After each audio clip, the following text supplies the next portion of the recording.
Alors, comme promis dans la précédente vidéo, je vais parler maintenant d'un autre joueur brésilien. Le PSG pose 60 millions d'euros sur le nouveau Vinicius Junior. Le PSG suit de très près Eduardo Conceição, jeune ailier brésilien de 16 ans. Le joueur de Palmeiras commence déjà à faire tourner les têtes en Europe. Selon Football d'Athènes, le club parisien s'active en coulisses pour ce profil offensif surnommé au Brésil le nouveau futur Vinicius, puisqu'on pose au ricochet son nom dans une stratégie déjà bien installé au PSG, tourné vers un jeune talent à fort potentiel. On l'a vu par le passé, même si ça n'a pas été concluant, avec Gabriel Moscardo et Lucas Beraldo. Vitinha, João Neves ou encore Désiré Doué aussi, voilà. Donc, mais bon, ça a été réussi, donc heureusement, illustre cette ligne de recrutement validée par Luis Enrique.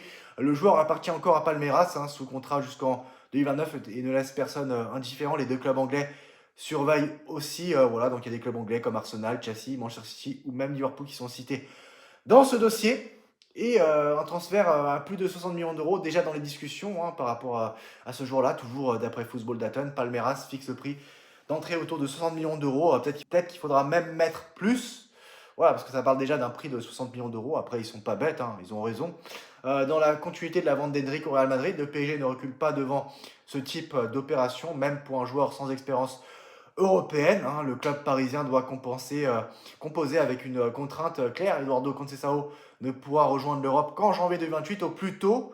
Voilà, quand il aura 18 ans, c'est comme ça quand des joueurs brésiliens débarquent en Europe. Un dossier long, presque étiré, où chaque étape dépendra des discussions avec Palmeiras et de l'accord du joueur, bien entendu.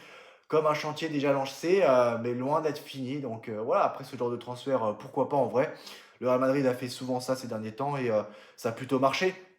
Et plus récemment avec Henrik, et on a vu qu'il avait un gros potentiel lors de son prêt, surtout lors de son début de prêt à Lyon.